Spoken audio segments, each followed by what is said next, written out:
why Danny Ainge should move him based on his statement.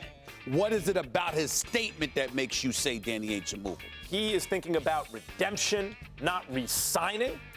So that's the economic part I just told you. And here is the reason I think Danny Ainge ultimately needs to question what Kyrie is thinking about in terms of his future in Boston. You want out of a situation with LeBron James. In the East, that gives you the best chance to compete for a championship, obviously. Yeah. Kyrie came on this show talking about double-talking a little bit, talking in code. I want to blossom as a player, as if I'm paraphrasing and such. And my point to him was, Kyrie, time out. You have your best chance to win championships with LeBron. Obviously, he disagreed. And you know what? He wound up in a position where he was right. He has his best chance in Boston. You were with a storied franchise. You practically have the perfect team around you. They got to Game 7 of the Eastern Conference Finals without you or Gordon Hayward, who in his position wouldn't say, yes, this is where I want to be. Only someone who has serious thoughts of not being there. Or else you would say, I want to be here. For that reason, Danny Ainge should be looking to move him. Not for a bunch of little parts, for something like him, whether that's Anthony Davis or Kawhi Leonard or some megastar that might be available, even if it's a three-team trade. He needs to seriously consider that. Two things. Number one, you don't get to say that.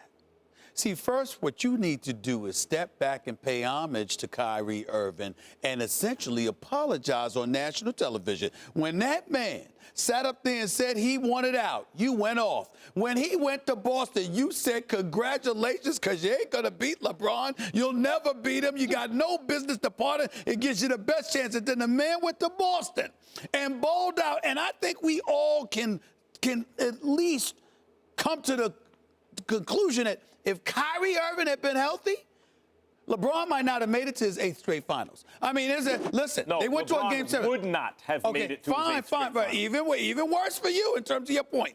Now we get to the point about Kyrie Irving. Let's not talk negatively about Kyrie Irving. Let's surmise for a second that, all right, we deduce that you're telling the truth. Kyrie Irving's thinking about himself as dollars or whatever. Well, let's analyze that for a second, Max Kellerman. Does Russell Westbrook have a championship? Nope. He's getting $217 million. Kyrie Irving's 90. I mean, Kyrie should get 217. He should get his money. Okay, so I know that, and I know you're not disputing that. All I'm trying to say to you is, Max, you don't have cats getting more than him. They get 9 figures more than him. 9 figures more than this brother. Are you kidding me? Come on. Kyle Lowry signed a 3-year, $100 million deal. I love Kyle Lowry. Covered him from his days at Villanova. Love that brother. Happy for him, and he's a damn good player. Kyle Lowry is getting paid more than Kyrie Irving. $100 million. He signed a 3-year, $100 million extension. So when you look at it from that perspective, we ain't bringing into account Steph Curry because there's nothing to question there. Chris Paul turned down $200 million. Departs from the Clippers, is going to get at least $150 from Houston. That would be more than Kyrie Irving. He is not just a bad brother. He's got a ring. He's got a chip. So we're talking about his money. Now let's largely due to his own efforts, he has a chip. That's right. Huge part so now let's look at the roster of the Boston Celtics. If I'm Kyrie Irving and I see Jason Tatum and I see Jaylen Brown and Al Horford's already getting paid, and he's balling. And Rozier and Marcus Smart are on the come-up, and we know how Danny Ainge rolls. We know how Danny Ainge does business, how he does things. You see some young cats on the come-up. Trevor Rozier's making $3 million. $3 million, okay?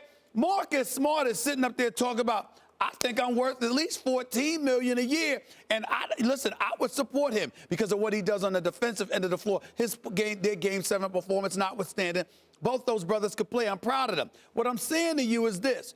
$14 million or $3 million. Combined, that still doesn't come up to half of what Kyrie Irving is worth in today's market. And if I'm playing for somebody like a Danny Ainge, I have no problem with the position that Kyrie Irving has taken, because from a business perspective, looking at competition among contemporaries, from a business perspective, looking at competition amongst your own teammates, there is no other way for Kyrie Irving to think about it. There is another way. Sure. He could have said something like this. And I'm making this up as I go, so maybe this won't be perfect. I'm with you. I understand. Here's a signal he could have sent. Okay. He could have sent a signal like this. Look, the cap is what it is. We'll see what it's going to be next time. I think I'm worth a supermax, and, you know, this team has a lot of guys to pay. But if this team wants me here, I want to be here. In other words, he could say, yeah, I know it may be hard for Danny. He could send the message, Danny Ainge is going to have to figure all this out. But this gives me my best chance to win. I want to play in Boston. He did not send that signal. He sent the signal that he might not be in Boston. Well, how about him feeling the need to be valued? I mean, this is a guy that was in Cleveland playing second fiddle, feeling undervalued and underappreciated. He goes to Boston, and the second he goes down, he might be feeling it's more the same. Not to mention the residue left behind. Hold on. Wait a minute. Wait a minute. It's not about fault, Molly. It's about reality. The reality is that Isaiah Thomas was there. He averaged 28.9 a game. And the second he got hurt, all of a sudden he was shipped up out of there. He thought he had a promise. He thought that it was reneged upon. As a result, he left. He was a bit salty. You're Kyrie Irving. Not only did you depart from Cleveland, but you inherited that situation. All of those things you got to think about that.